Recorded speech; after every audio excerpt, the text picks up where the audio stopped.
Hi, good evening, everybody, and welcome to another Storytelling with Puck. It's our last day of the week for 2021, so let's kick it off with a story. The hatred of Jimmy Quinn. I hated Jimmy Quinn. There could be no other way to feel about him. He was to be hated. He was ugly, stupid, and snivelling. He stank. He dressed like a hobo. He played no sports. He was always in your face. If you mentioned a movie, he mentioned the same one, right after you had, even when it was clear he'd not seen it. What a liar. He walked home with us after school. The mothers would meet us at the school gate. Jimmy would race to my mum, grab her hand, and natter at her. We'd go to his house first, 3 blocks away. He'd have eaten my afternoon treat. You can have more at home. And bragged about things he'd never done. His own mother would yell at him from the step to stop bothering people and get inside. My mother would give him a parting hug and tell me to be nice. I wasn't. I wanted to punch him in his thick, taped up glasses. Once I even did. I can still see the Quinn's cornyard, without fence, trees, or grass, muddy, with an abandoned taxi stand at one end. I see Jimmy Quinn's frayed shirts and soiled shoes, his dirty, upturned face. I can hear the sheer joy in his voice talking to my mum. Somewhere, Jimmy Quinn hates the me that hated him. I do too. Very much. So we should say thank you to Dean Oliver for submitting that wonderful story this week for Storytelling with Puck, and nicely read by Stefano.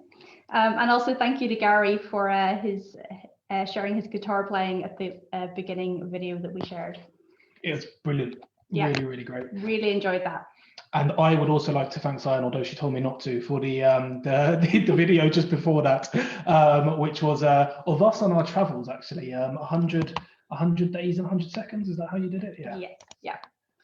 So it's the last day of Storytelling with Puck, and what a week it's been. We asked you for your stories and you definitely didn't disappoint us. So we were counting up earlier this evening and we've had over 120 stories, and I think even since then a few more have come in.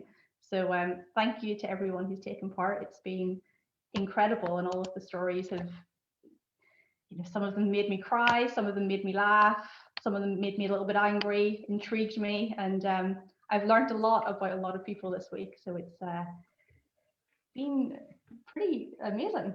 It really has, and as Saya mentioned, it's not just the fact that there's been so many stories, but the unbelievable creativity that's gone behind them, and even possibly more importantly than the creativity, the soul that every single one of you has put into them has been what's made it so special for us. And hopefully for all of you too. I know we've had some lovely comments from a few of you already about how much you've enjoyed the week. You may have just been giving us platitudes, but I hope not. I hope you have enjoyed it as much as we have. We found it fantastic. Before we bring you all in to the world of tonight's storytelling, I think Sam would like to read one more to get us really started. Yeah, so this one is from Nicola Richardson, who's also been a big supporter of Storytelling with Puck and gotten a lot of people involved from her network, so thank you for that. The chocolate brownie called out to me. Sat in the cafe, looking at the brownie, sitting on the pristine white plate on the other side of the table, I struggled to not let my hand wander over and snatch it quickly. After some consideration, I decided I would treat myself and savor the warm cake. Suddenly, there was a commotion and I turned to look out of the window to see what all the noise was about. I turned back and the brownie had disappeared. I felt desolate. My mouth had been watering in anticipation. Have you ever lost something you were really looking forward to? It took me back to missing things going on with my teams because I was being distracted by peripheral things. A timely reminder. Hopefully you enjoyed that. Now, I would like to ask you all to unmute yourselves if you don't mind, because otherwise it's just going to be us talking at you. Nobody wants that. And as we often do, it's great we can say that now. As we often do in these evenings, we would love to bring you in to maybe tell us your thoughts on those two stories and anything you like, really.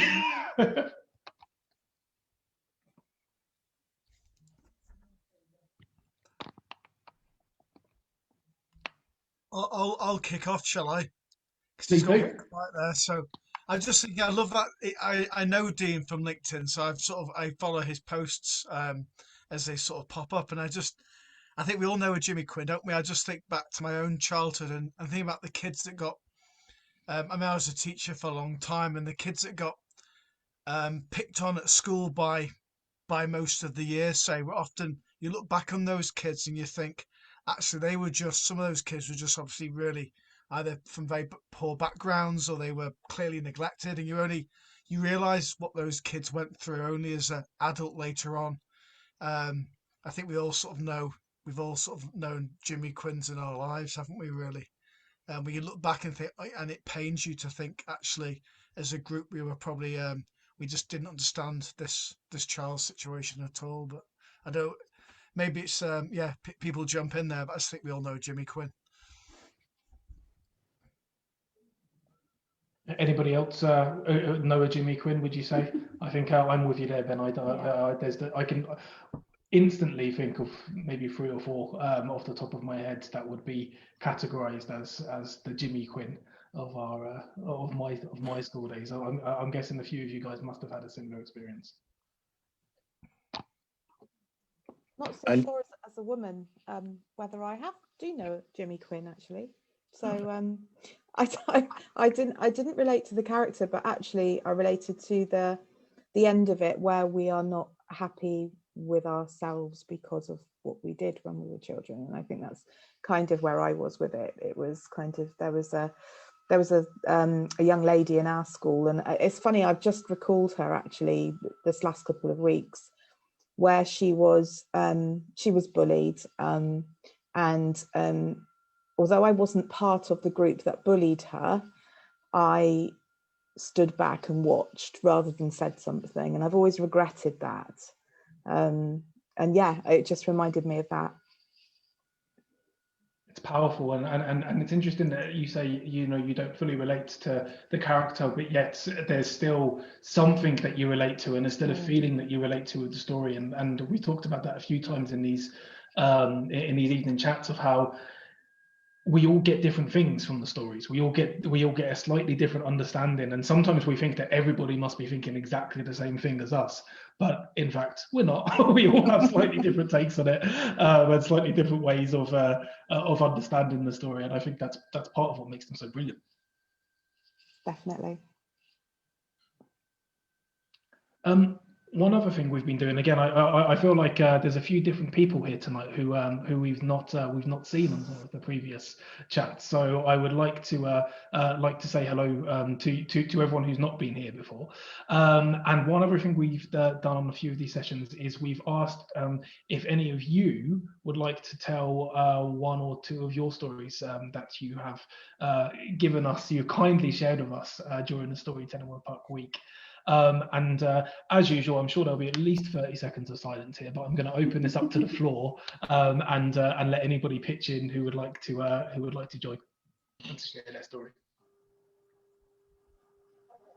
Can I just say hi to Viv, by the way, because I haven't seen Viv for a while. Nice to see you again. Hi. Hello, Viv. We live not too far from each other, so we used to bump into each other on walks along the canal. Yeah, nobody bumps into each other anymore, do no, they? well, people try to avoid each other now, which is a shame. Nice to see you again, Viv.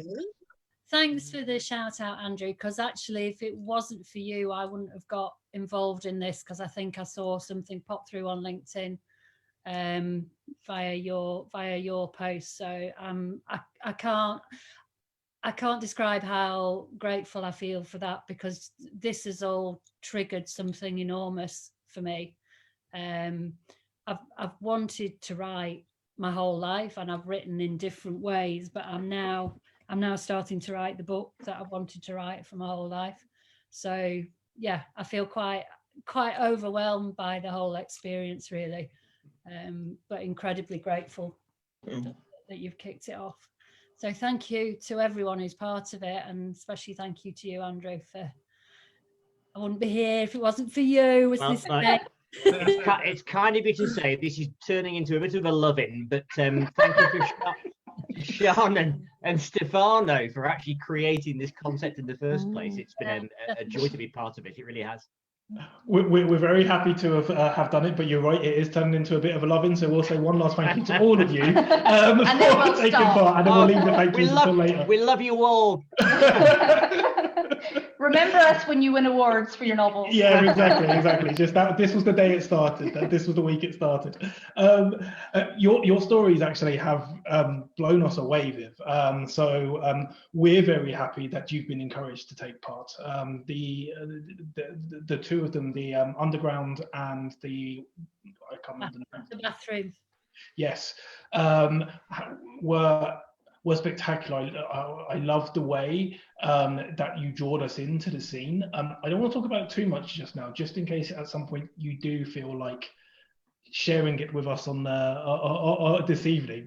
So I don't know if that's something that you'd be interested in doing at all. If the answer's no, by the way, that's completely fine.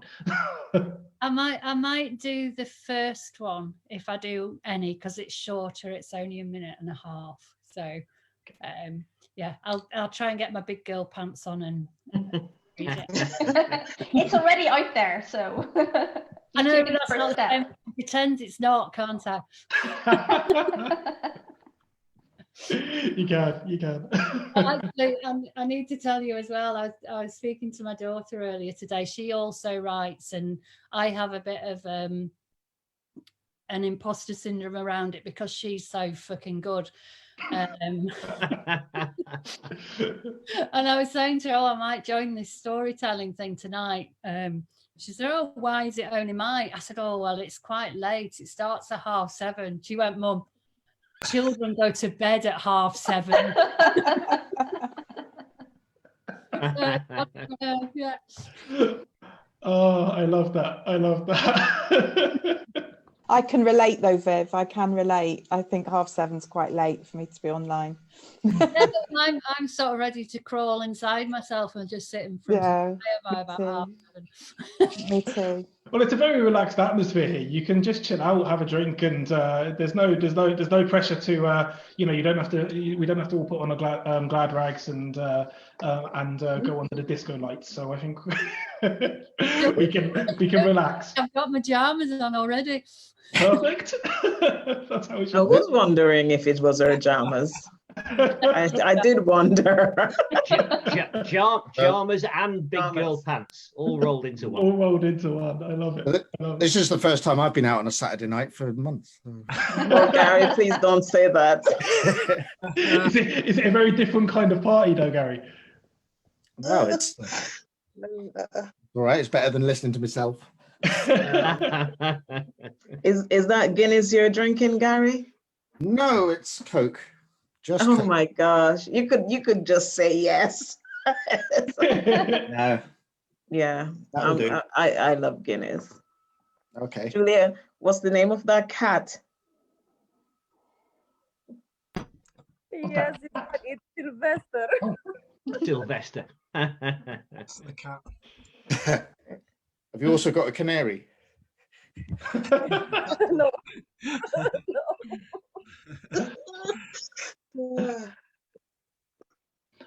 Okay, so we've put it out there. We've asked a few of you if you'd like to share your stories. I feel like a few of you might be thinking about it, but not ready to go just yet. So whilst we are waiting, maybe Sam can read another. And this one is from a lady we reading this one? Yes. Yeah, this one is from a lady called Rosaline. I'm not sure how to pronounce her name.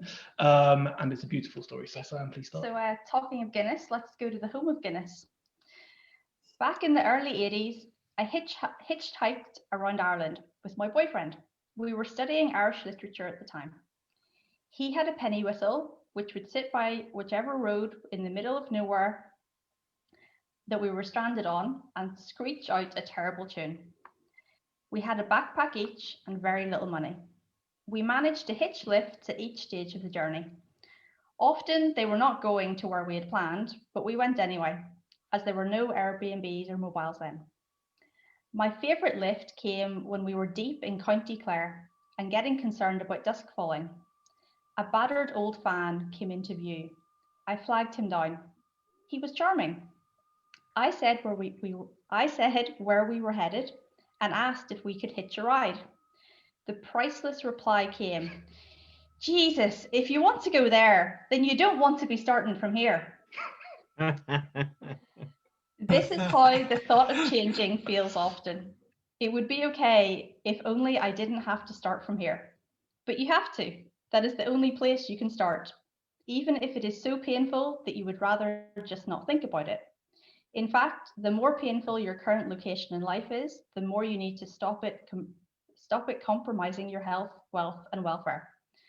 So set a journey to the new continent of you today. So that was one of the stories that made me laugh out loud at the line, if you want to go there, then you don't want to be starting from here, because that is exactly what somebody from Clare would say. Well, you know, Sean, I come from the golf industry, and apparently a very famous American golfer was traveling in Ireland once, and he was at a petrol station. He was a bit lost, and he said where he was trying to get to, and an Irishman said, well, I know where that is, but I don't think you can get there from here. So it reminds me of that. I think it must be one of those standard things, one of those little stock stories that you hear in Ireland, perhaps. It's like when the Irish taxi drivers. Sorry, it's when the Irish taxi drivers. You ask them how far is it, and they say, "Oh, it's 12 miles," but for you, it's 8. I think they've got lots of those lines, haven't they, Andrew? I think. Absolutely. Yeah. We've got them ready and set up, ready to go, ready to go. Oh, fantastic. On that note, has anybody built the confidence to express themselves in the spoken word? Right, I'm going to go for it. Go on, Viv. Amazing. Just to completely dampen the mood now that we've all had a laugh, I'll read my poem of misery. This is the beauty of stories, Viv. So please do. Okay. I like it already. The bathroom. Karen leans against the door, clutching the handle behind her back. The sweet taste of rum is still on her tongue, mingled with the bitter taste of tobacco from a fumbled drag on her boyfriend's cigarette. The boyfriend has no name in this house. He is common. He is a thug. The walls of the room are half tiled in white with a thin black border at the top. The room is small, like many suburban 60s semi-detached homes. There is a shower over the bath, a relatively new addition. A plastic curtain hangs inside the bath, a few tiny spots of mould forming at its edge. A small wicker weave box with a cork lid sits at the end of the bath, barely containing her family's dirty laundry. At the window hangs a Venetian blind, its sloping slats covered by a thin film of barely visible dust. The blind is closed. No neighbour shall see what goes on inside this house. On the windowsill are scattered a collection of toothbrushes and toothpaste. In the corner, a wash basin, over which is a small mirror, a cupboard front behind which sits her father's shaving equipment. Karen only yesterday used his razor to shave her legs and underarms, her father's face in the morning spotted with little tiny pieces of tissue and blood from the blunted blade. There is no evidence of feminine products anywhere in the room, Karen's brother having commanded that these disgusting things be removed and kept in her bedroom. Karen steadies herself, then turns to open the door. She looks straight into her father's blue eyes. They are heavy with tired disappointment. You are difficult, you know, Karen. Nice girls don't come home at this time of night. Karen starts to move across the landing, only a few steps away from her bedroom. To her right is her parents' bedroom. The door is firmly closed.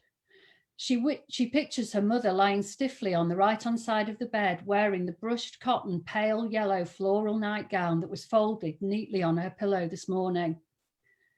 Karen knows every detail of the nightgown as she made it for her mother. The slightly puffed sleeves, the broderie anglais on the cuffs and buttoned to the neck collar. Karen's brother strides towards her. There is a thick vein pulsing in his neck. Karen looks up at his face. His frustration seems to be a brief recompense for all the anger and claustrophobia she herself has felt as her life recently began to unravel. She smiles. This is too much for him to take, and his large hand makes contact. She clutches her throbbing face. Their eyes meet. He steps aside and Karen takes the last few steps to her room. She knows that tomorrow there will be a bruise that might bear witness to the truth. The 3-bedroom doors are all closed now. Nothing more is said. Nothing more will be said. The end. Bravo.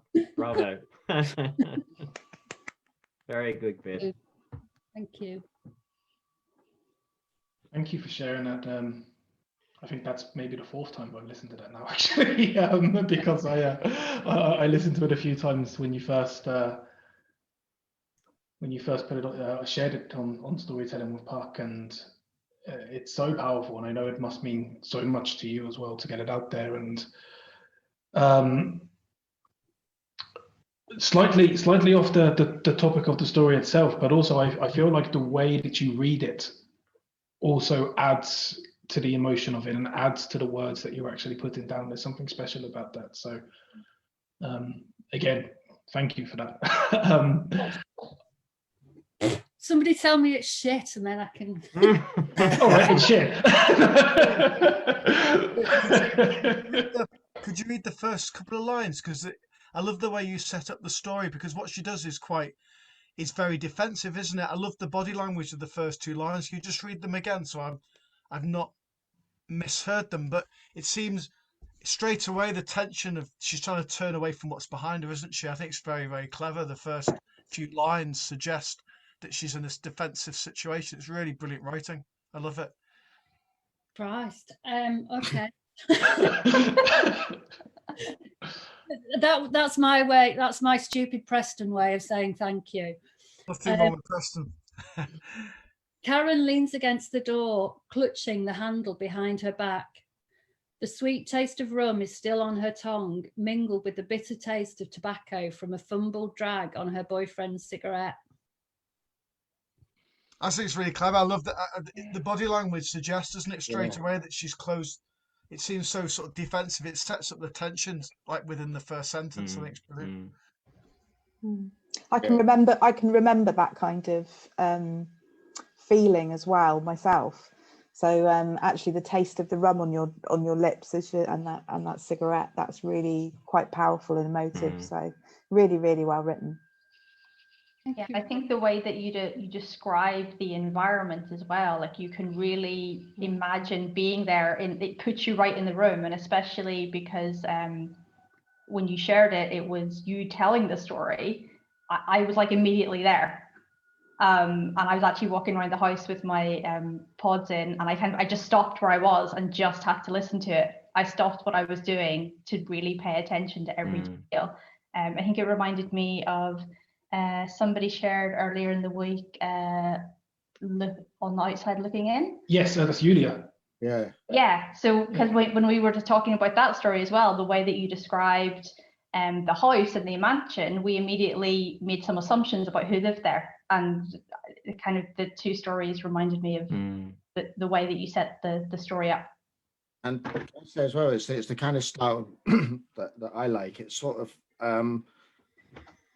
it's not deadpan exactly, but it's kind of it's like really descriptive, but also the writing almost doesn't.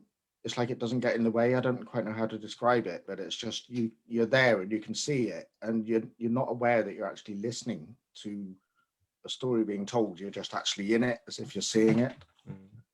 God, that was articulate, wasn't it?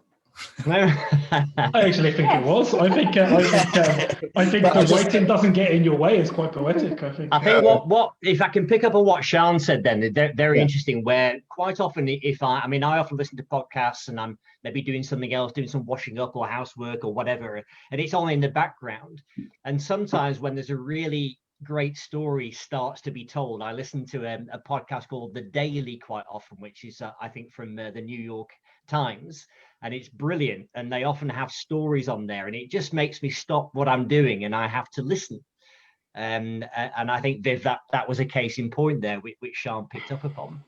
And the other thing that Stefano said is that this idea of sorry, when I throw my arms around everywhere, I knock my headphones out. I get very animated. Like I'm like from a different era. Magnus Pike used to. None of you will be old enough to remember him, but no, I am. So Stefano, you talked about this is the fourth time you've probably heard that. And I have this debate a lot with people around movies, because some people will not watch a movie a second time because, oh, I've watched it now, I'll watch something else. But I actually revisit my favorite movies, you know, on a regular basis, and I see things in them that I didn't see before. And I think sometimes it's really worthwhile revisiting something if there's something in there that perhaps you haven't discovered yet. Definitely. And also, because your life has moved on a little bit during that time, it might be more resonant with you because of something that's happened in the intervening time. That's a great point about the idea of, especially if you're watching the movies quite far apart from each other. I think that's a really great point. And as we were talking about earlier, when we were having different perceptions of Dean's story originally, but they're also the perceptions we have now. They're also the ideas that we have now, and it's a similar to what you were just saying there. Is maybe if we all read or listened to Dean's story again in a year or in 2 years, we might see something completely different, even though he's talking about something historic in the school era. We might all get something different from it if something happened within the year that isn't necessarily to do with school, but you can relate to the fact that somebody was being bullied maybe, or you can relate to the fact that even if somebody wasn't being bullied, that they were going through a really, really hard time and they were stressed at home and nobody was there to help them. There's all of these different factors that elements of a story can bring you somewhere, even if the whole story isn't exactly what has happened to you. Exactly. You don't have to know every single part, every single detail to relate to it. Exactly.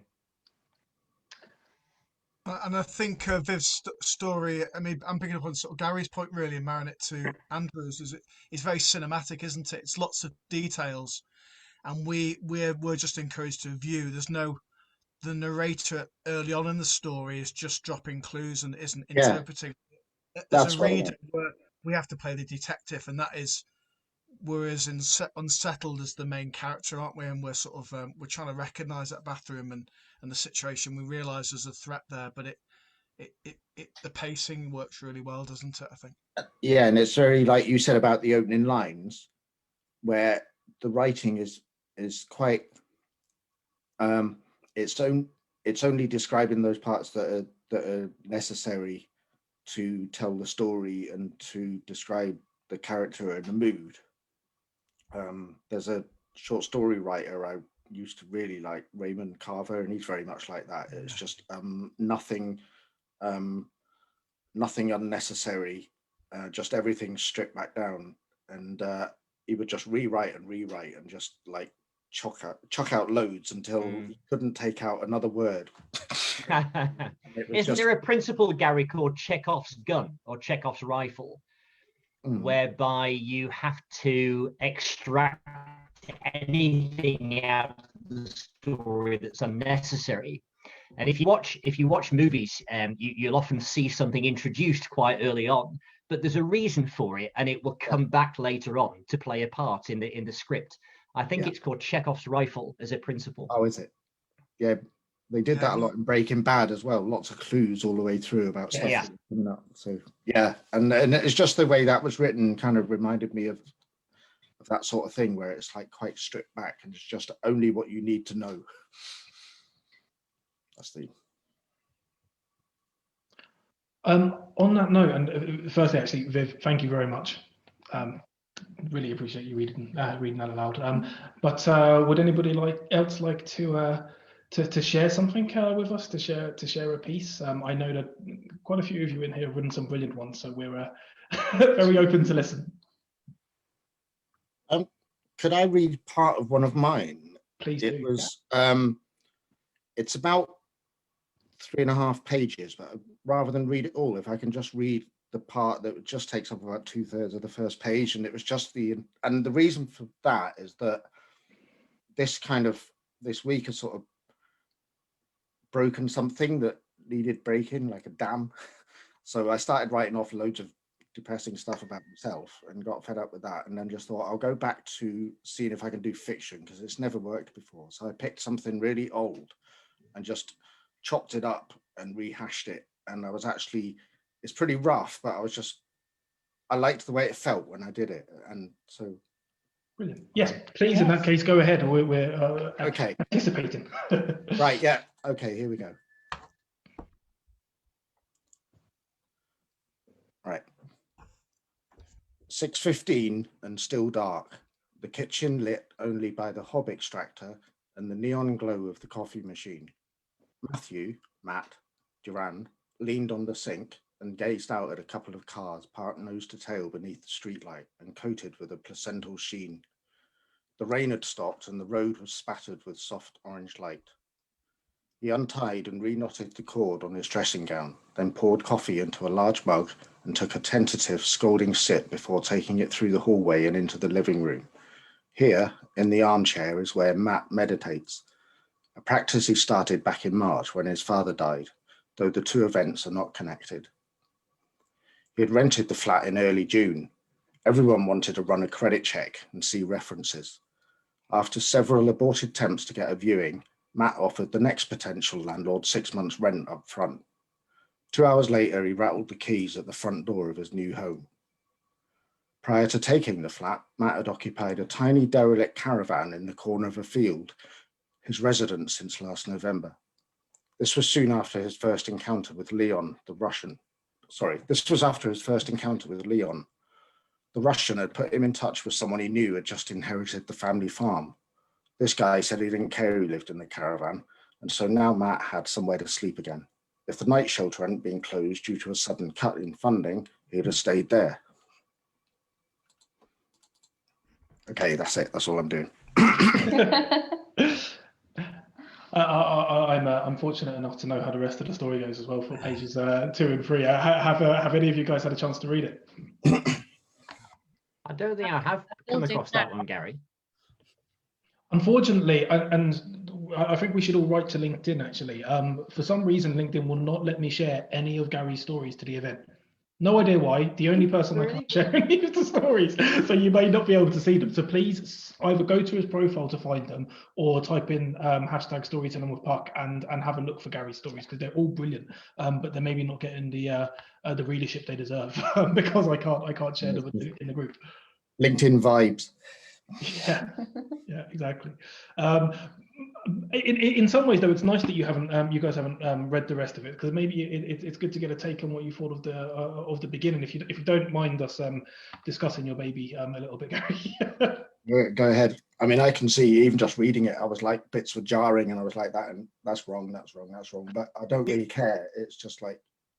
But you must love the line placental sheen. That is, what a description. That is amazing. That stood out for me, Ben. That's gold. I love it. I mean, very powerful. Yeah. Wow. I just had a little sneak at your LinkedIn, Gary. And I love what's there. Business illustration, helping your audience see what you see. That's fantastic. Yes. And I think that's what you're bringing to us in this story right now. It's good. Thank you. Appreciate that. Yeah, it just, for me, it just leaves you wanting to read the rest, because you just kind of want to know what happens next. And I think, yeah, I completely pictured him straight away, which is quite powerful, because even, you know, very often you don't get that, do you, in a novel? You have to keep going back and trying to work out who the hell this person is, and you can't get the visual of them. But I've got a visual now from just that tiny little bit. Okay. The dressing gown cord. Yeah, I think Gary writes in a way that always leaves you wanting more. So that you were sharing a particular story this week in parts, and I mentioned this in the comments, that it felt like it was a traditional soap where I was waiting for the next episode the next day. And one day I think you didn't share the story, and I was like, where is it? I was refreshing the LinkedIn page going, why hasn't he posted it yet? What happens? Well, that was when I bottled out, wasn't it? Yeah, but then you shared it again. You, did, so you came back. I got my fill. Oh, Julia. Oh no. Oh. Stefano. Yes. I have a very short LinkedIn story for you that Gary's story triggered in my mind, if I may just very briefly share. It's only a very short one. Of course, mate. Yes. I have a good friend. Viv might know this guy. He's called Mark Williams, and he's known as Mr. LinkedIn. Yeah. He's a friend of mine, and he's a LinkedIn trainer. He's really, really good. He lives near Chester in northwest England. And he told me that after he'd been developing his brand for a while and being known for sort of LinkedIn training, he actually went to an event organized by LinkedIn I think it was in London. And Reid Hoffman, who's the founder of LinkedIn, was actually there. So he was obviously like the headline speaker. And when Mark was just sort of hanging up his coat in the as he was entering the event, Reid Hoffman happened to be hanging up his coat as well at the same time. And somebody recognized Mark, you know, my friend Mark, and said, Mr. LinkedIn. And Reid Hoffman looked up and said, oh, yes. And the guy said, no, I mean Mark. so Reid Hoffman was really annoyed, apparently, that he wasn't seen as Mr. LinkedIn, and my modest friend in Chester was. That's brilliant. The power of branding, hey? There you go. The thing is as well, when you said Mr. LinkedIn, I don't know Mark particularly well, but know him through LinkedIn because I know him as Mr. LinkedIn. So as soon as you mentioned the name, it's like, oh yeah, keep going. And Mark actually recommends that, you know, when you have a profile on your website, or sorry, on LinkedIn, you should actually try and write a story in your about section.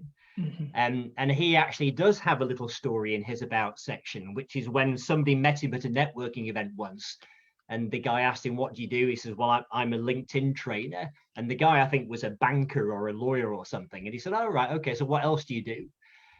as if LinkedIn training wasn't enough, you know. So it kind of indicated that he didn't think that was a serious profession or worth, you know, focusing 100% of your time on.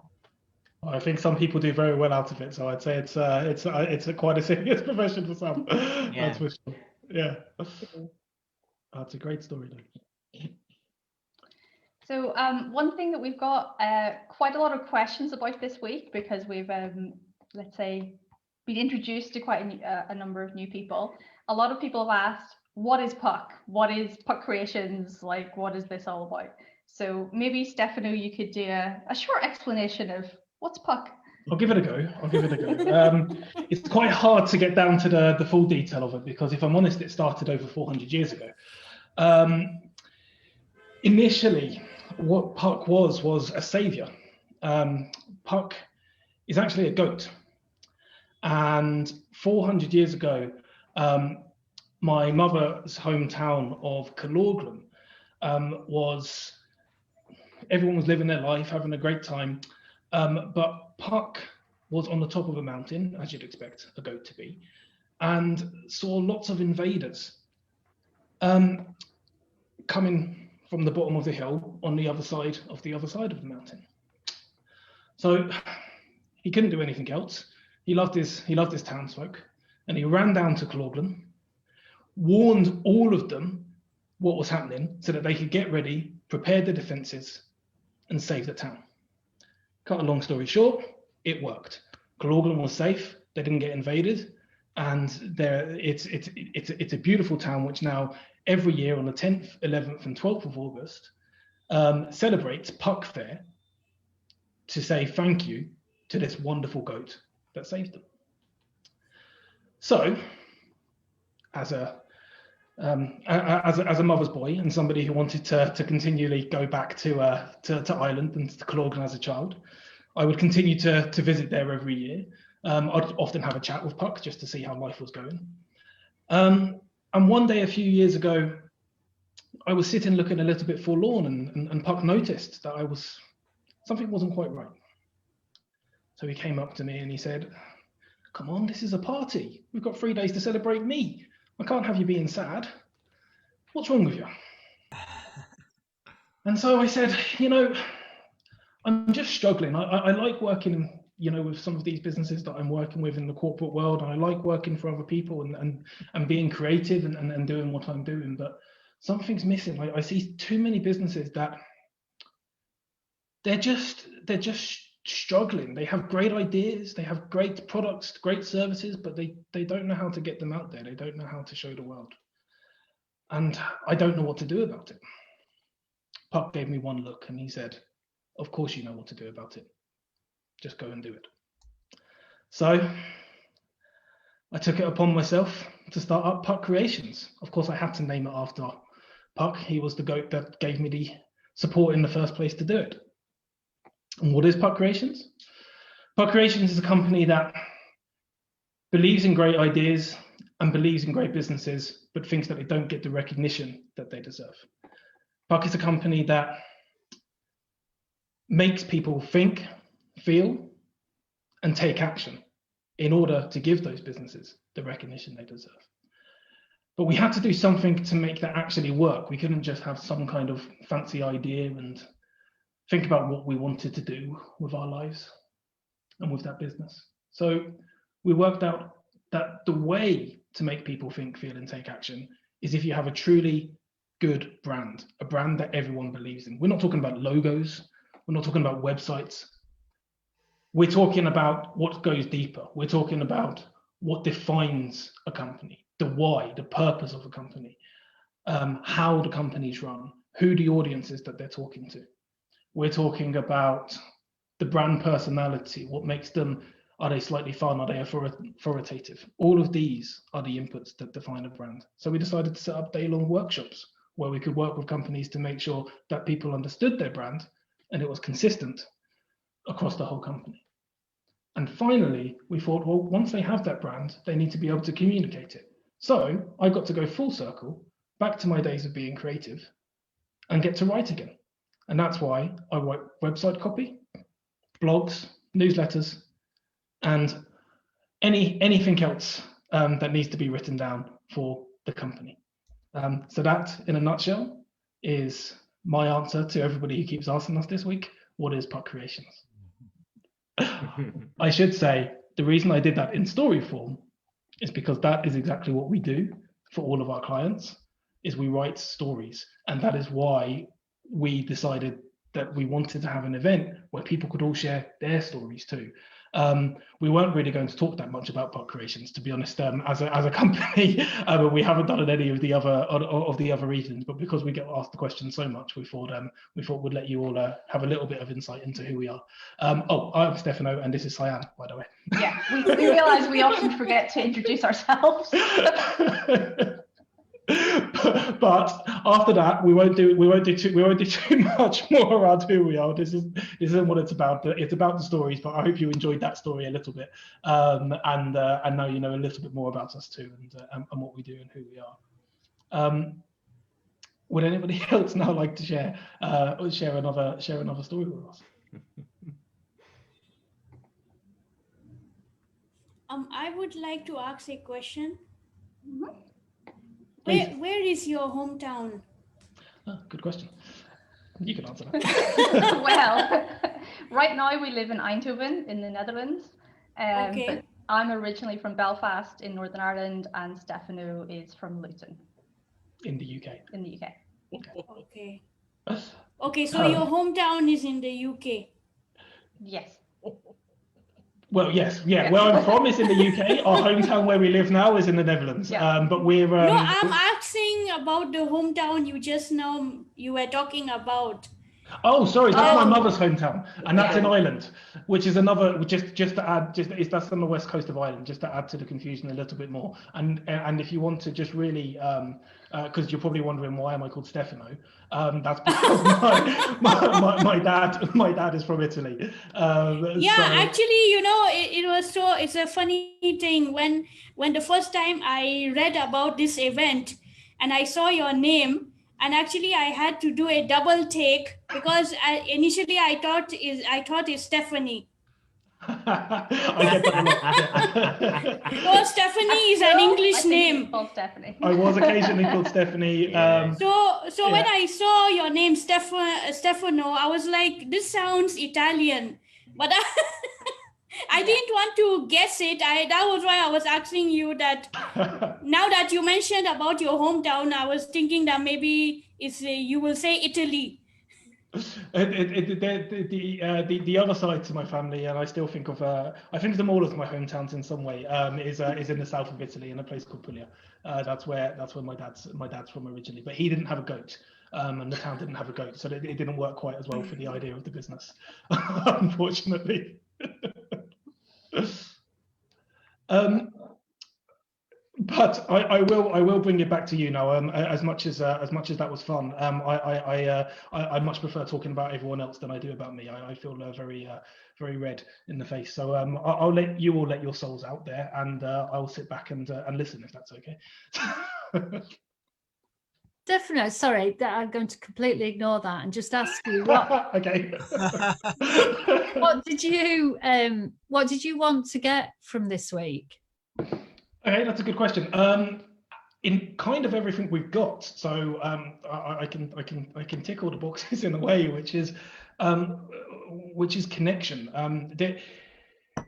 There's two sides to the ideas of storytelling. Yes, there's the business side, which I was just explaining then, and I think there's such a power, and I know that there's a few of you who are writers and write for businesses or communicators in some way for businesses here. And there's a huge power in storytelling, and there's a huge power in being able to express yourself in a way that isn't facts and figures and connects with the emotions of your customer and brings them closer to you. But that connection is wider. It's wider than just business. It's something which I feel is often missing when we're just building relationships in general, is that we very much go to the surface level and we don't dig any deeper. But with stories, we're able to dig a bit deeper. And from a personal point of view, and I think you felt this too, we wanted to see that happen a bit more. And so we started this initially 3 years ago. And that was the aim, was just to connect as many people as possible and to get, also with the LinkedIn feed, to get as many people as possible to get to know each other on a deeper level. And then there's the obvious business side of it, that our brand is going out there and people can see who we are, and that's always a benefit too. So it's always nice that people know who Puck Creations are, but there's also a business benefit to all of you who are writing your stories, because people then get to know you a little bit better and see who you are and see who your company is. And Kayla, for example, looking up Gary on LinkedIn earlier and wondering a little bit more about him because of the stories he tells. So there's a huge connection for everyone from both a human and a business side, and that's what we wanted. We wanted it to be as deep as possible, so we could all get to know each other.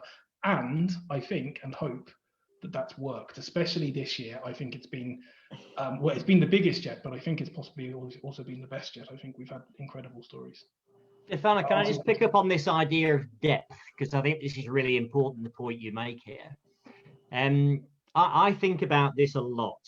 And as you know, I work primarily in the business world, but very much aligned with what you were saying about helping people to humanize things and, not be sort of cold and transactional all the time. And I sort of think very much in 3 layers of depth, and all the 3 layers begin with the 2 letters IN.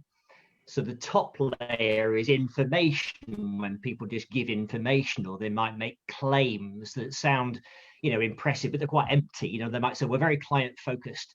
And you say, well, you wouldn't say you weren't, would you? We're in it for the money. We don't really care about the clients. We're in for a quick buck and then find out someone else we can fleece for some money. So you wouldn't say, so information is very surfacey. Yeah. And then the next layer down, another in word, is insight, when you're actually providing some real insight. So you may be talking about something that everybody can recognize and be familiar with, but then you're telling them something that they didn't think about before, or frame it in a way that's fresh. A different angle or perspective on something they kind of thought they knew about. And that's insightful.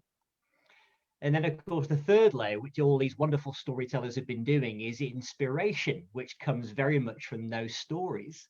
And most of my clients are very stuck in the top layer. And Viv, I know you work a lot in the business world as well. We come across lots of people who introduce themselves and they're very surfacey.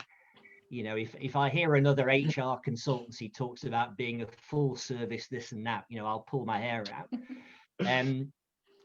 So it's the bottom two layers beneath just the surface information, which I think are really interesting. But they often don't think deeper than that level. That's the thing. They haven't reflected and thought beyond that. But I think if you can get into those other two layers, you set yourself apart so well from other people who are stuck in that very top layer factual information based stuff. Yeah, that's absolutely true. But I think people also get a bit scared of doing that, because sometimes people come to us because what we put out there is a little bit different. So like Stefano has Puck Poetry, so he regularly writes poetry, and people come to us because they're like, oh, that's interesting that someone in marketing is putting poetry out there, and really doing something different. But then sometimes when you present to them, okay, this is what we suggest you do, they go, oh, no, I want to do what my competitor over there is doing. And then you have to remind them of, well, no, when we had our day workshop with your whole team together there, this is what we said your company meant, and this is what you stand for. Now you need to show it to the world. And taking that first step, like I guess a lot of you have done this week with like kind of some of the stories that you've shared, like taking that first step of doing something different and really showing who you are. It takes some guts, but once you do it, you can really see the benefits of it. Yeah. That's true. Can I just say as well, do you think because of this past year that perhaps people, because that information level is so safe and familiar, and everything that's safe and familiar has been smashed to bits, do you think that that's actually made people who perhaps otherwise wouldn't have been more open to the deeper layers, perhaps the insight, perhaps there might be people who were kind of like that anyway, but it's emphasized it, or maybe people who weren't, where it's been really difficult, but they've been kind of forced into that place where it's actually now they can operate at a deeper. I think, Gary, I think you're exactly right. I think a lot of this has released, some of that inner humanity, which a lot of these professional people were desperate to get out there, but were afraid to, because maybe they work in risk-averse industries like insurance or banking or law or whatever. And some things that I'm reminded of when we all communicate in this way, we're often seeing into our homes. And children come on the screen occasionally, or dogs and cats and so forth. So that's an element of humanity coming into our transactions, our interactions that we have online. But I think also, but in a funny sort of way as well. I've got you on. Which view am I on now? Is it gallery view? On gallery view, everyone's in the same size box. And in the business world, some people have bigger offices than other people when they're higher up the hierarchy. That up, all right. So it's a bit of an equalizer in a way. It's a leveler as well. It's a leveler, yeah. You've got the same amount of space on the screen. Yes, that's true. Yeah. And you think before, if someone was having a Zoom meeting who was used to being in an office setting, the Zoom meeting might have been a cause of like total panic and hours of preparation and making sure that everything looked right and everything. And I just wonder if people are starting to care less about that kind of thing. And I know obviously it's very generalizing, but And I do remember when the pandemic first started and the lockdown first started, and I would be on LinkedIn every day, and you could really see a difference in the way that people were responding to it. There were some who were just like out and out panic about it and tell everyone. There were some who were acting like nothing had happened, and they were posting the kind of things they always did, as almost like, well, I've got my content planner here. There's a global pandemic, but I've still got my content planner. And this is what I post about on Wednesdays, you know, and it just jarred, and it just seemed weird. Like, this is a weird kind of denial.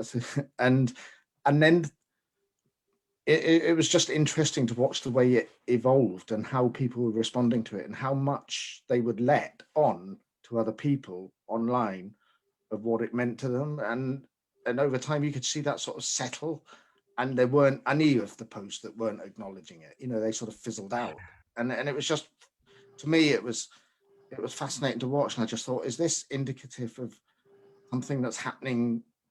Because obviously LinkedIn isn't the whole world. But does it? For some, for more things. Yeah. But does that indicate what's happening at a societal level? That people a reflection of it. It is. Because we are not, I'm not just Kayla on the call. I said to everyone, I've moved around this room maybe 10 or 15 times. This is one wallpaper here. On that side, it's all blank. I have an orchid that's been dying for the last 6 months. Hanging my in there, lipstick here, my hand cream. Can't do without these things. Yeah, and this was one of my Toastmasters trophy from years ago. So our lives, it's true, we are all sharing the same space, and it's in a different way, and through this we have to evolve in a different way, isn't it? Mm-hmm. Because if you get so caught up with everything, then you just don't show up. You know, it's probably been the single biggest thing that we've all experienced in common. True. Ever. Common, yeah. That sort of globally brought us together in a way against a common foe and going through common experiences and frustrations and anxieties. Yeah, and it's working it out, because a studio lamp is shining on me right now. I turn it off and this is me. See, but I had to learn and change, and I'm thinking, is this the right way? Do I need another one? Do I need a ring light? And sometimes you have to just stop yourself. Just stop yourself for a little bit and come back and refocus. So when Sean read that bit about the brownie, I felt a little tinge of mother's guilt, because my daughter asked me to pick up a box of brownies today. I'm guessing the guilt is because you didn't, right? It's true. It's because I went back to that West Indian shop, Stefano, that I was telling you about, because I heard it's going to snow tomorrow. So I went to get cornmeal porridge, plantains, and all these things that reminds me of the comfort of home. And I want to try your plantain. Is it your mother's plantain recipe with the mascarpone cheese? I really want to try that. Yes, that's the British version of it. Right. That is the British version. But I tell you what I have here. I just saw a little story of Granny's house. I could just read just 1 minute of it if you'd like. Please do, yes. Okay. So I'll just read about a minute. Do you remember the long days of your summer holiday with nothing to do but play?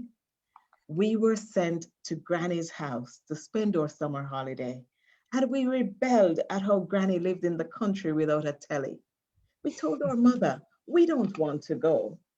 There was only one bus that could take us to Granny's house, a bus called Progress.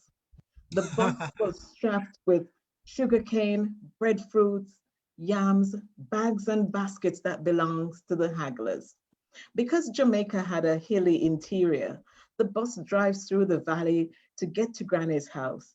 And for us, it was a 5-hour trek through mountain roads, twist and turning, while the engine choked sluggishly in 4th gear. Granny's house had 4 bedrooms. There was a kitchen and a bathroom, and a bathroom inside, but if the weather was fine, we were expected to use the facilities outside. Granny's house didn't have a house number. It was a small district.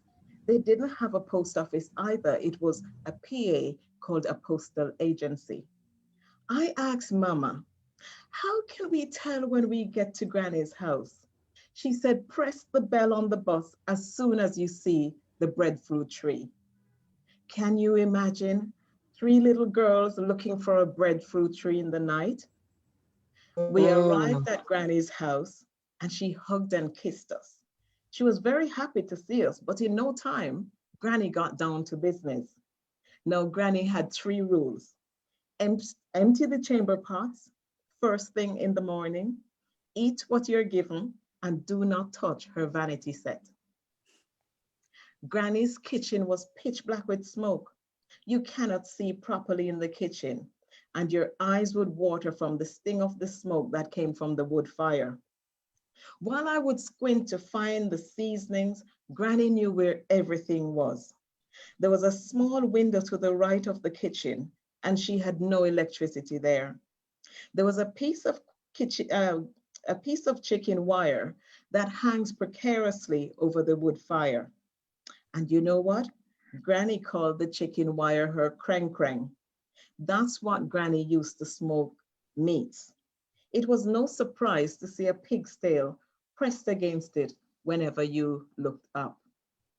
Granny had a large pot with 3 legs that was always bubbling away violently like a witch's cauldron. Each bubble would bring up the odd green banana or dumpling. The pot was made from cast iron, and after you have had dinner from it, your iron intake would never deplete. On Sundays, Granny puts on her Sunday best for church. As one of her rules was not to go into her bedroom, I would peep through the crack of her bedroom door. When Granny takes that bright pink powdered puff and doused herself with powder, you can't see anything in the room. And in that moment, I picture Granny coming on stars in their eyes saying, tonight, Matthew, I'm gonna be Mahalia Jackson or Aretha Franklin. Oh, and have I told you about the mangoes at Granny's house? There was the Blackie mango or the fine skin, the East Indian, the Julie, the number 11, Bombay, and a nice mango called Sweetie Come Brush Me. And these mangoes were at Granny's house. We would eat, we relax, we overindulge in fruits, with fruits such as star apple, pineapple, watermelon, and Nesberry. This takes me home. So I'll leave it there. I'll leave it there. But that's me sitting down and remembering what it was like being in the country with my grandmother. Oh, it's lovely. Great. Bravo, well done. Yeah. Well done. Thank you. You should read audio books, Kayla. Oh, I asked someone about it and they said it's very difficult. It can be a boring task and you have to go over and over and over. So I'm not sure about that path as yet. Just do your own. Yeah, maybe. But when I sit to write, when I get to that place, I get back to my roots. And when I share stories here in the UK, it's bridging the gap. Mhm. So I do use British colloquialisms in my talks. I do, and I feel like they have been received well. But that's a skill you develop, isn't it, Stefano and Sean? You develop that skill. It is. But I think it comes across, and I think also something I noticed with both the way you tell the story and also the way the story is written is the flow, the energy that comes into it. Every line is has rhythm. Every single line that you every single line that you finished, I was waiting for the next one to start, because there was a bounce, and I almost felt like I was dancing along to the story in my head in some ways, and grabbing the energy from it, every single bit of energy that you felt as you were going to your granny's house in the first place, and then as you were looking around and seeing stars in her eyes. I felt that energy, and I was picturing it happening as well. So it's just brilliant. Thank you. I have a bounce It in took me my. a while to get that, to loosen my thoughts, because if anyone is here who speaks a second language, you energetically you choose what to write in, don't you? Yeah. You choose what to write in, and I feel like I write from Creole and translate it back to English. And yes, I have to be down there. That's where the creativity comes. I'm back on that bus. I can see the breadfruit tree. But if I write from what Andrew called the top layer, then you wouldn't get that. No, it's true. I think it's so interesting, though, to hear you read out your own story, because I suppose ideally you would have somebody read out their own story because it's close to them. They've experienced it. It's coming from deep within them. Yeah. But obviously some people aren't always confident to read out their own story. And it reminds me of where script writers and screenwriters have to hand over their beloved work to a film director and maybe see it butchered. It's just, oh, what have you done with my script? You know, they've got to condense it maybe to 2 hours. Yeah. But then, of course, they see the lines that they've written acted out by amazing actors, and all they ever do is verbalize what's on the script. Yes. So in that sense, I guess they really do justice to the lines that have been written, because they're able to articulate it in a way that non-actors can't. But it's really interesting that you've got, you know, Toastmasters behind you, and it comes through in the way that you articulate yourself and voice your own story. Yes, it was beautifully read. Thank you. I enjoyed my days there so much.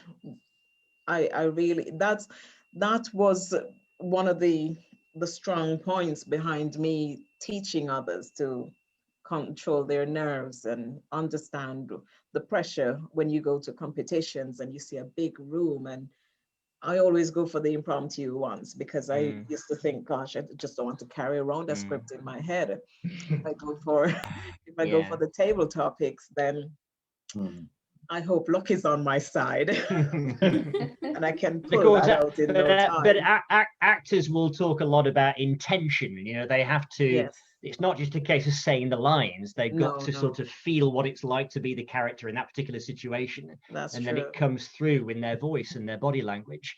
So they have to, it's all about the intention behind what you want to say, not just the words.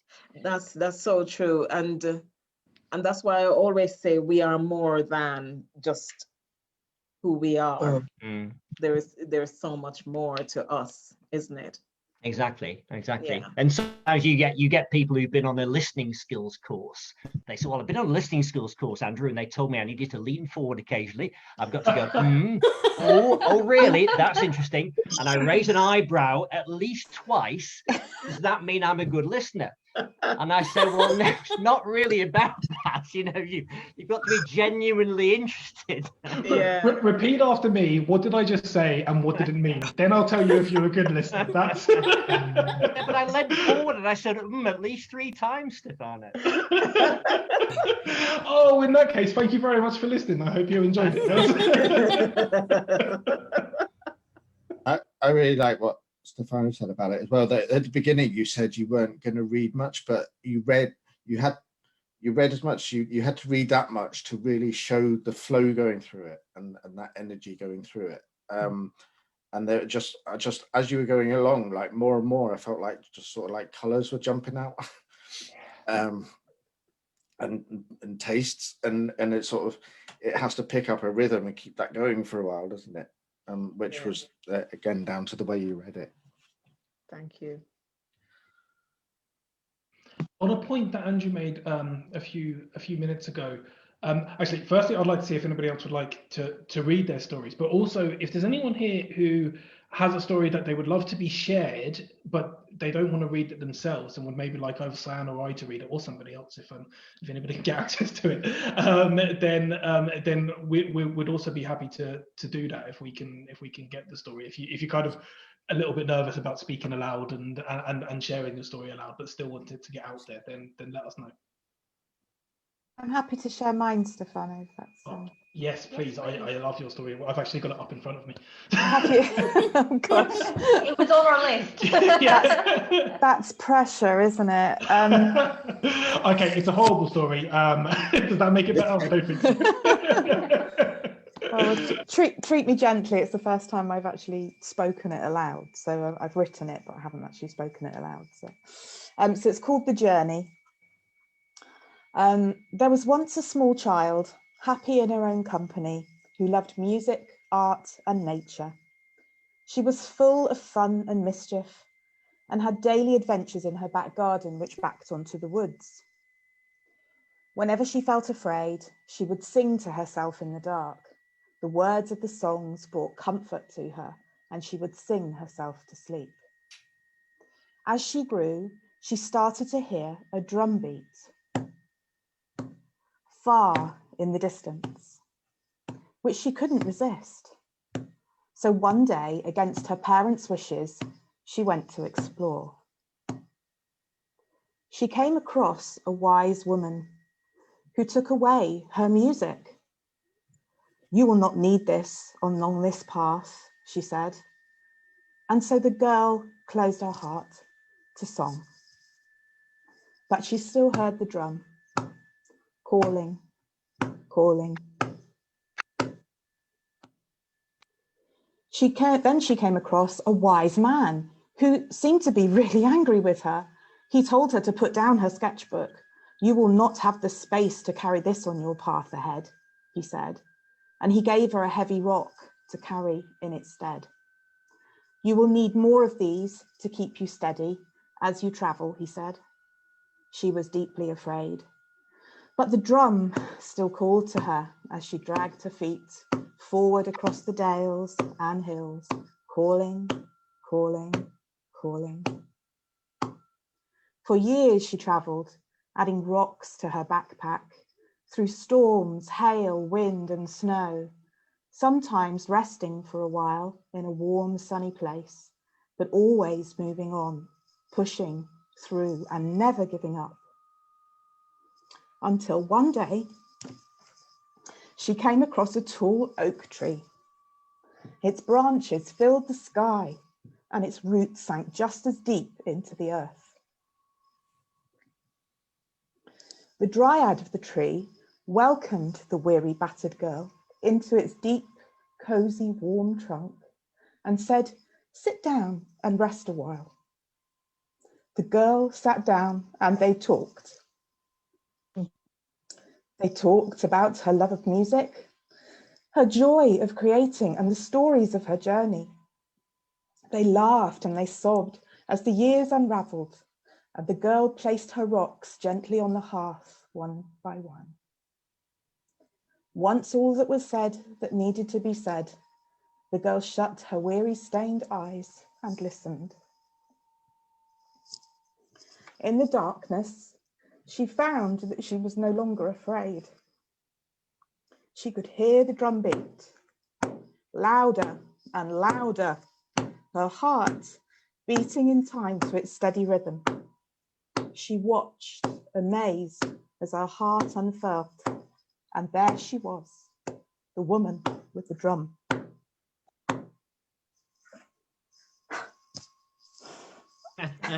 Bravo, well done. Beautifully read. I always get emotional. I'm an emotional health coach. I help people with their emotions all the time, and yet I'm the most emotional one in the room usually. That was beautiful, Sarah Jane. Thank you. Really lovely. Reading along with you, and I'm so glad that you decided to read it, because the extra elements you added to it with the drum beat as well, and there's areas which I think this plays back to what Andrew was talking about a second ago, which if somebody else had read it, would never have read it the way that you did. That's true. No, It was powerful. Yeah, really powerful. I loved it. thank you. Thank you. I'm trying to do more with drums and stuff like that around fire pits and things like that. So I'm practicing at the moment to get out there and do that kind of stuff. So yes, Good. but I've got to get rid of the tears. Or not. I was going to say not. There's anything. also nothing wrong with showing how you feel. No, there's nothing wrong with that, is there? Yeah. That's lovely. I'm going to have to go, folks. But again, just a joy to be with you. And I must thank the two of you for putting it all on. It's wonderful what you've done. Fantastic. And I shall miss this if this is the last evening. Sadly, it is. Although, actually, whilst we've got everyone here, this isn't confirmed yet, so please don't hold us to it. But we're thinking of doing, to try and keep the energy of storytelling with Puck up until the next one. We're thinking of doing a podcast, and I was wondering who would be A, interested in listening to a podcast, Storytelling with Puck, and B, you don't have to answer this bit now, but every single one of you has told great stories, and so we'd also like you to all be guests at some point as we do the podcast series. But the first answer you can answer now, would people be interested in a Storytelling with Puck podcast? Sure, yeah. People would be. I think Definitely. yes. Okay, that's pretty unanimous. I'm happy with that. We have an audience. Yeah, in that case, it will be done. We've said it now. We've got accountability. So Yeah. But I think we should all put our hands together for the two of you who put this on. So well done. Well done. Well done, Steph. Thank you. So I'll bid you all good night, folks. It's lovely to see you again. Bye, Andrew. Thank you so Well much. done, Bye. all of you. Amazing stories. Thank you for sharing them. And I think, Stefano, you and I are going to pick up this coming week. We which are will be indeed. nice. Yes. And Sean, thank you so much again for all your help. So have a good evening, everybody. Okay. Bye, too. Thank you. Andrew. Take care. Bye. Bye-bye. Bye. Welcome, Shona, by the way. I don't know if, because I can't see you, I don't know if we can hear you.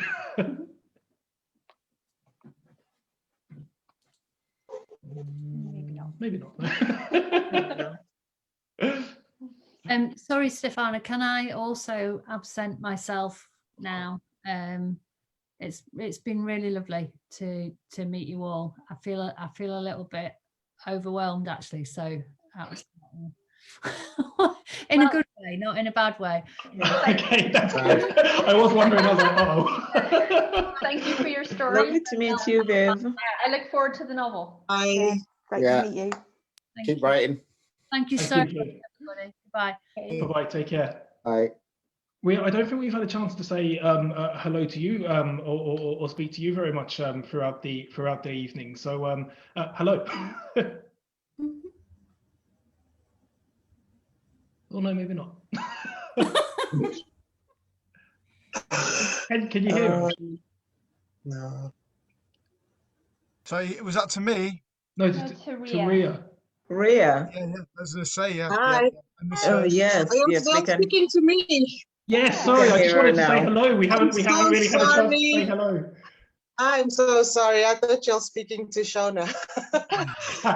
We now tried Shona and that didn't work out. So Yeah. No, I wasn't going to share my story, although I obviously posted it. Something I just observed when I was doing my story, and it obviously happened now when, let me just get the name quickly, Sarah Jane, when she started crying and got emotional with her story. While I was writing mine, although I did it in third person, there's certain bits, and it got me thinking that writers for me are actually brave, very brave, because you get through certain emotions in your story. When you start the story, you don't think you're going to go there, but as you get to certain bits of that story, and it's word by word, it brings back those memories. And obviously now when I saw Sarah crying, I'm like, okay, that is exactly what happened to me. I'm not going to share my story, but I just wanted to say that I do believe writers are very brave. To go right through with those words and make that story come to life is amazing. Oh, thank you, Rhea. It's good to know I'm not alone as a crier. Oh, well done. No, Sarah, you're not alone as a crier. No. I will tell you this, when I wrote, I don't know if anybody saw the poem I put out this morning for Storytelling with Puck. When I wrote that, I had a tear in my eye. And then I really cried when I read it, so Stefano was under instructions not to read that one tonight. Okay. Oh, can't we just have a big cry in as well? You know, it's a really good release. It's really good to release your tears. They have a special chemical in them, tears, that actually don't get released any other way, and they're healing. So actually, if we don't cry, actually, it's a bad thing. So I can't remember the last time. My last post was about my mother. My mother, she died from cancer. So actually, it's been a long time. I never talked about it to anybody because another problem is that you hardly get anyone who has the time to listen to you and understand your feelings and emotions, you know. So I just felt like I don't know how I should put it, but I just felt like to pour out my heart, you know. And I don't know how many of you have read it. I actually had tears in my eyes. I described, you know, the situation that I and my family went through, and the way my mother, she suffered, and yet she was very strong, you know. And I felt relieved at the end when I finished and I posted it. I felt relieved, you know, that, you know, bringing out of your emotions and crying, it actually relieves you of it's like a burden in your chest. So when you bring it out, you know. Yeah, so I have never shared all that detail with anybody else. So thank you so much for it. Sorry. That's beautiful. I did read it this morning, and it really connected with me too. And thank you for sharing it, because actually it's all these stories that allow other people to share their stories, isn't it? And and we're going to have an awful lot of stories through COVID, aren't we? There's going to be an awful lot of stories around what we've been through in the last few months, and it's going to be really interesting to see what happens after this, isn't it? And I think it is a very cathartic thing, being able to write. I write in my journal in the mornings, I write in my journal in the evenings, and I write for myself mainly. That was the first time I've really written for anything else, so it feels a bit weird. But it's been good. It's been a really good experience, so thank you.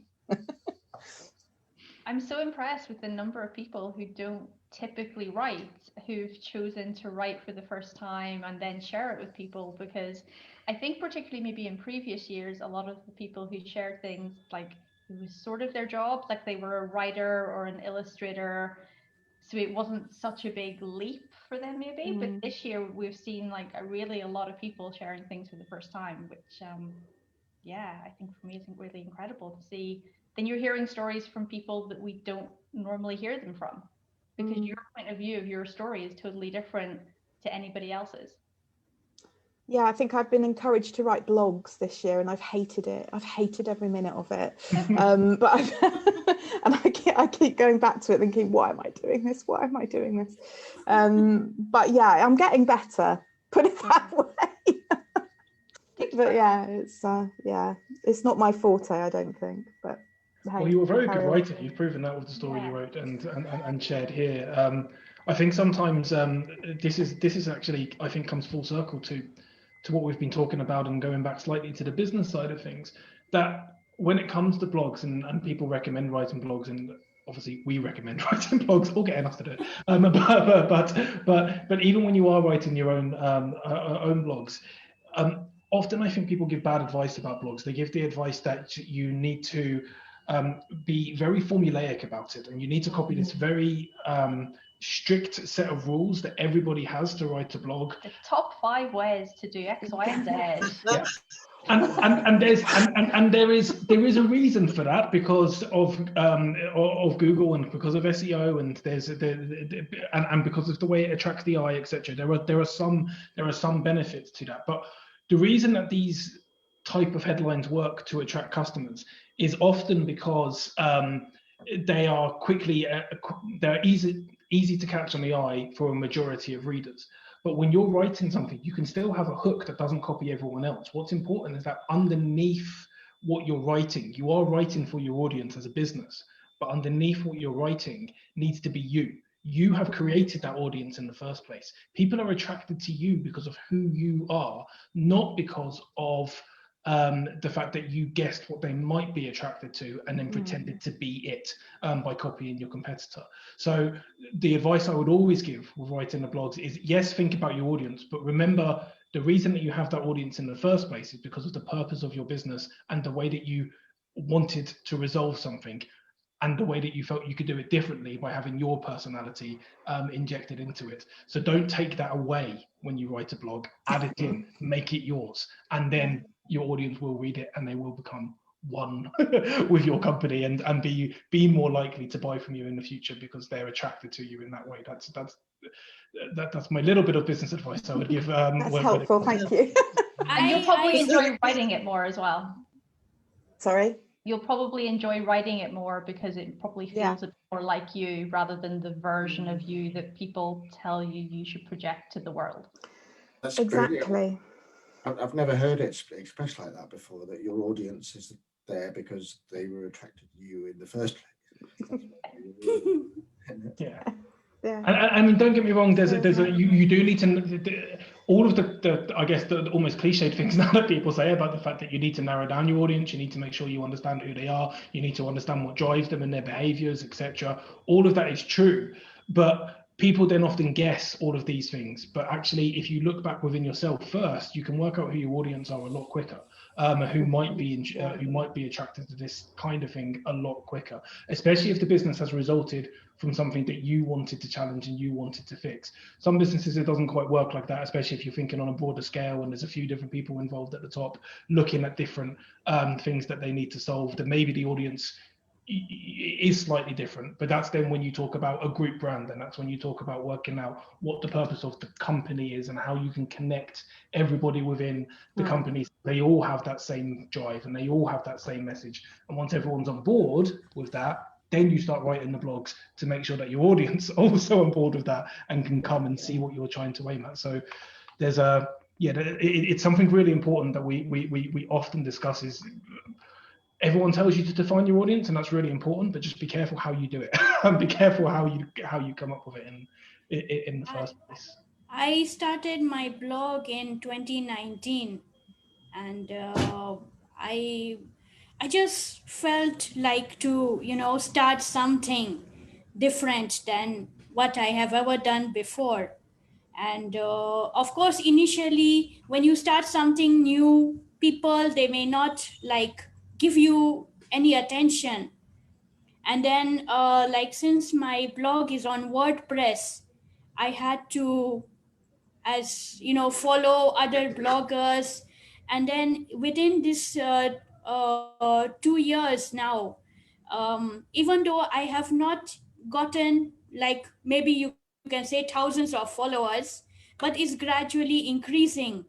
And that has, when people read your writing or your article, your post, and they will like or they will comment. So whatever little thing somebody does, even just to like your article, it gives you a bit of satisfaction that yes, there is somebody who appreciates the effort that you put into searching for some topic and doing all the research to write an article on that particular topic. And since I have started writing a book last year, I made my author website. Now there's nothing much in it because obviously when you are an author, the main purpose of your website is to, when you publish your book, you have to advertise it.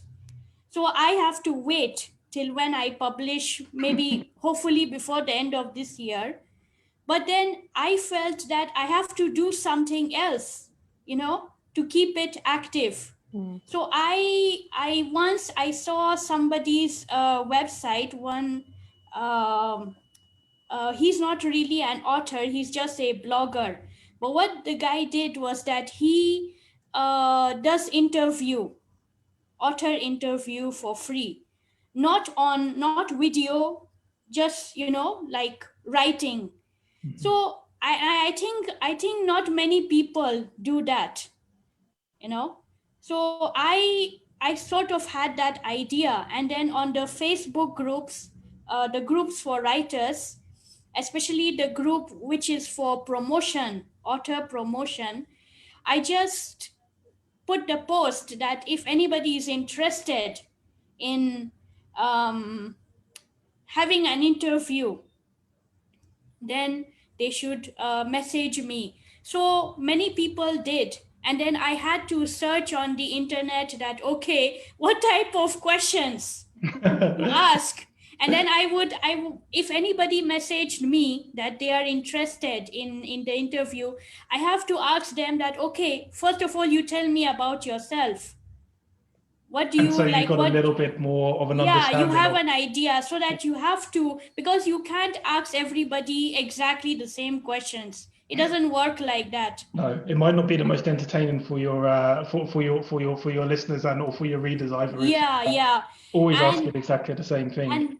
And during my research, I found some website on which they have given like examples of questions that you can ask authors. And then on one website, it was written that there are many questions that are commonly asked to authors, which, something that is common, is becomes boring.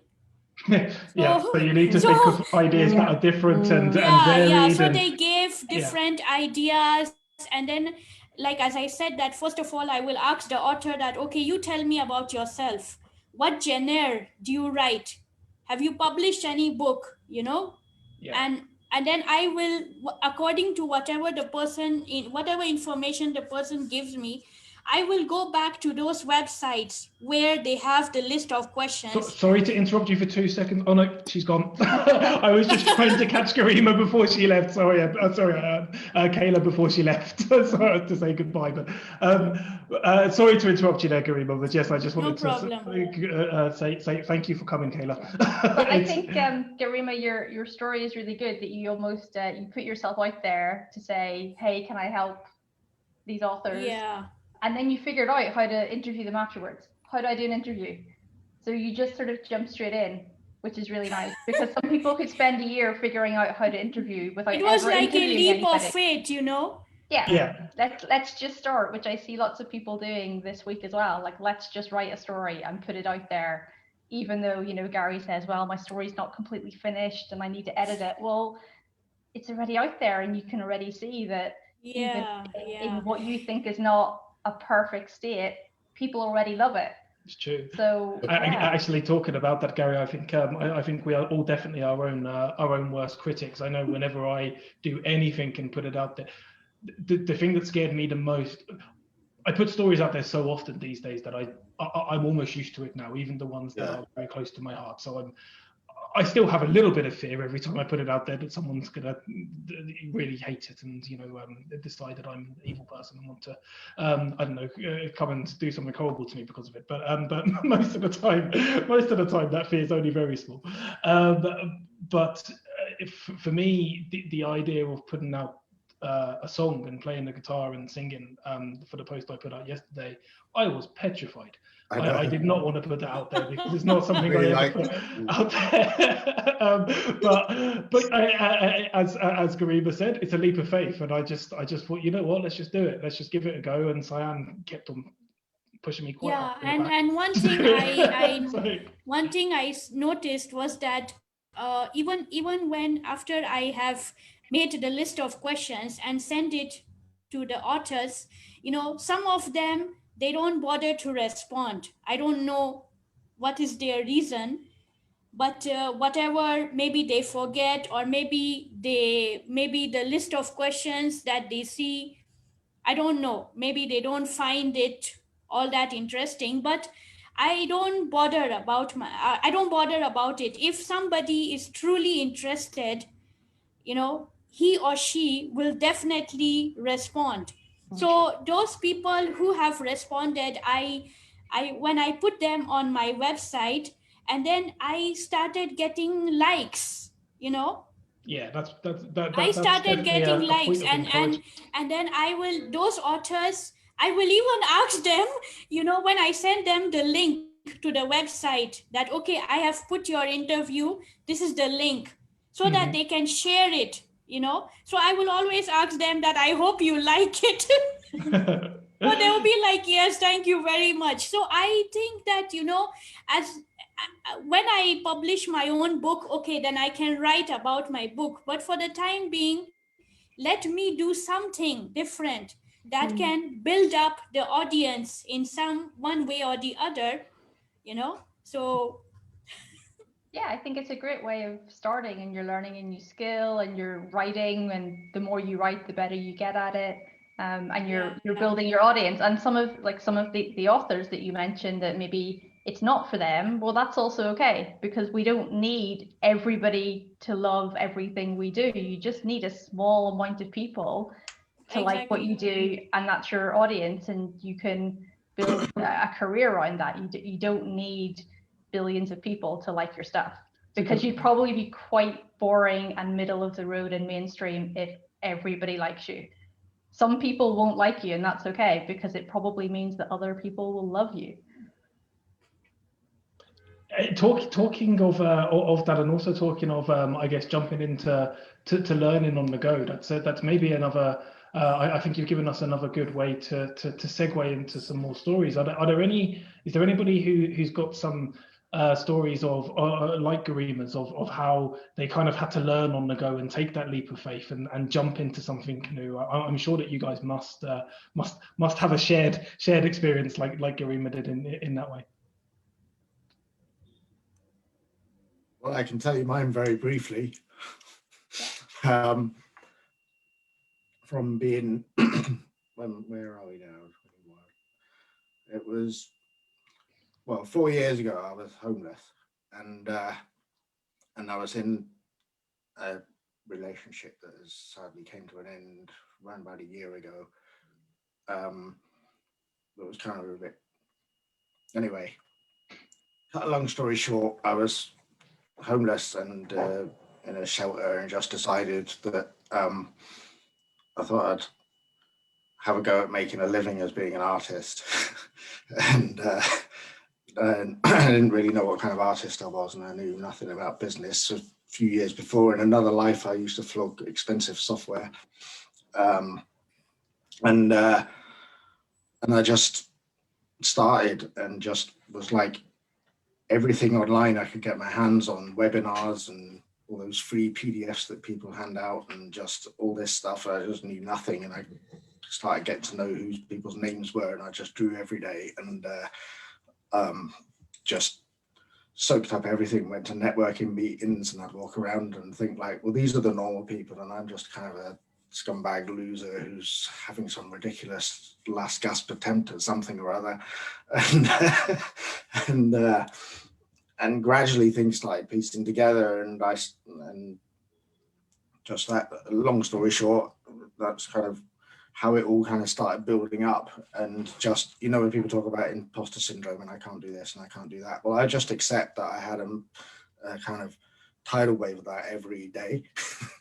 Just like, okay, well, I'm just going to draw, and I've got this thing on tonight. I'll go to that and have a listen, and probably say something stupid. And people who've been in marketing for 30 years are going to look at me like, who's this tosser? And like, and I just kind of kept doing it, really. And just loads of people, just the right person at the right time. And yeah, that's it, really. And kind of look back. So that's an example, I suppose, of having to just jump in and learn from where you are. It is, and that's such a brave story to tell. I've been homeless myself, and I know what it's like. And I was homeless at 18, Really? and living on the streets. Yeah, so I totally get it, and Yeah. it's really brave thing to share. And it's so easy happens, doesn't it? Everything can just disappear so quickly. And you really don't realize how lucky you are. Every day I bless the roof that I have over my head. Yeah. even 30 years later, I still every night thank God that I've got a bed to sleep in and a roof over my head. So Well, I'm grateful for it because I can write about it now. And like when I finish writing, I can close the laptop and just go and have a cup of tea and go to bed and think, well, those are just words. I like that. Where you once you were living it, now you're almost outside of. It's almost like Julia's story in some ways. You're outside looking in, at the or inside looking out maybe at the world that once was, and you can almost be a third person to your story in some ways, and that's. Yeah, but as SJ said, thank you so much for sharing that as well, and for putting that, like letting us know kind of how it all came about, because I wouldn't have had a clue before. I didn't know that was how you started your illustrations. I didn't know that was how you started navigating the business world. And I have to say, if you were faking it and were trying to keep up with the so-called marketing experts to let yourself out there, it didn't show because everything that I see of yours online. I often think with the content that you're putting out there and kind of showing your work, but also not making it too work related so that people are getting to know you a bit better. You're doing the kind of things that I constantly recommend to people, which is all about building a bit of a brand. And I think sometimes I quite like superhero shows, and I was watching the show the other day, and it's a very different type of superhero show called The Boys.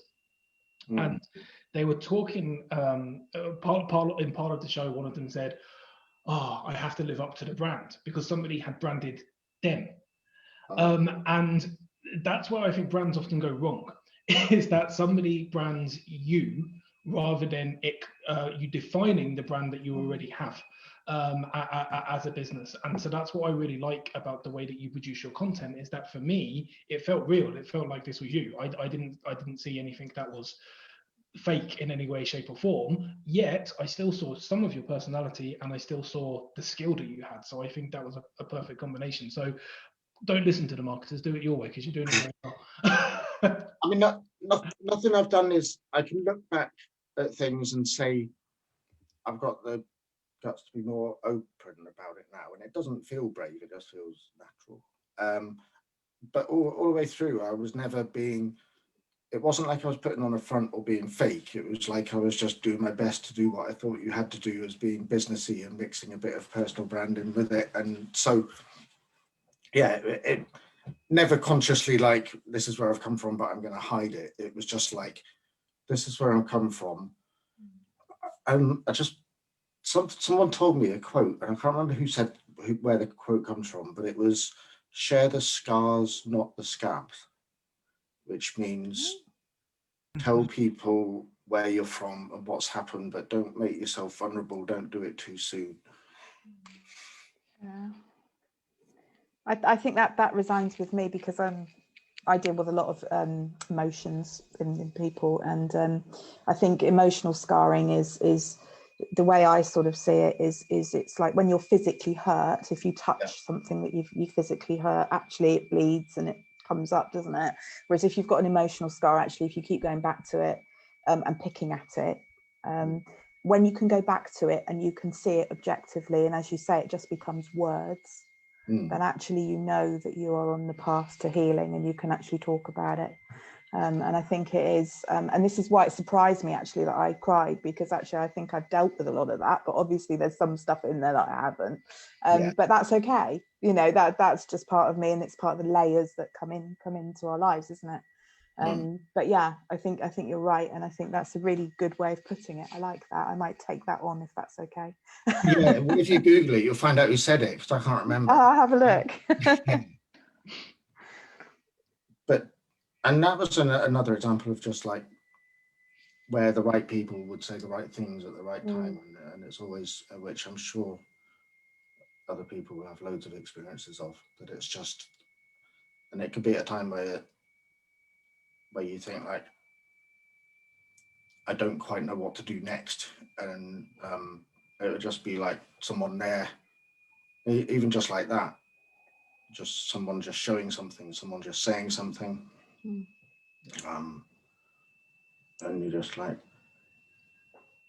and it just sort of like helps, and to be able to like look back at yourself and just like say, almost like it, like Stefano just said, like it is someone else, and you look at them and you're like, well, actually you're doing all right there, you know, as if you've gone back in time to see yourself, and you're like, you're doing all right, keep going. How many lives do we live? Yeah. You know, when you think back about how many lives do you actually live, it's crazy, isn't it?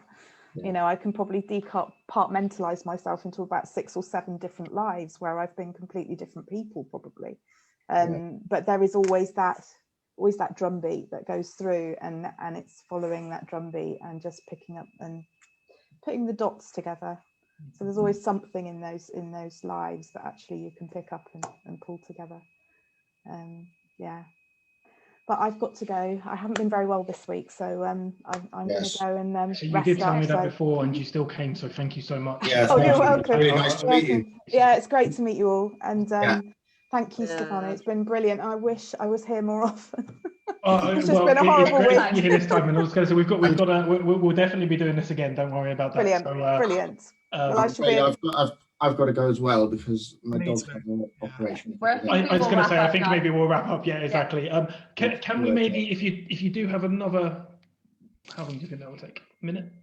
If you do have another minute, I'd like to read something which I think is just a light note, which is just a moment. And it's from Janet Williams. I don't know if any of you have seen her stories this week. They've been brilliant because they really just capture a moment in time, which is something that we talked about at the very beginning of all of this, is that a story is just a moment in time. And the way that she connects things, I think, is wonderful. So I'm going to read this, and then I'm going to say goodbye now, because as soon as I've read this, I'm going to press end on the call. So thank you so much for coming.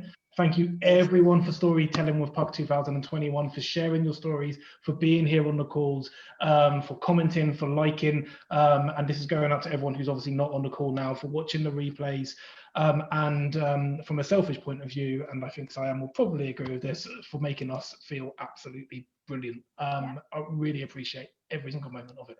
So thank you. Thank you. Yeah, thank you. Thank you. The chickens that I had spent months feeding in the backyard with corn became dishes on the table.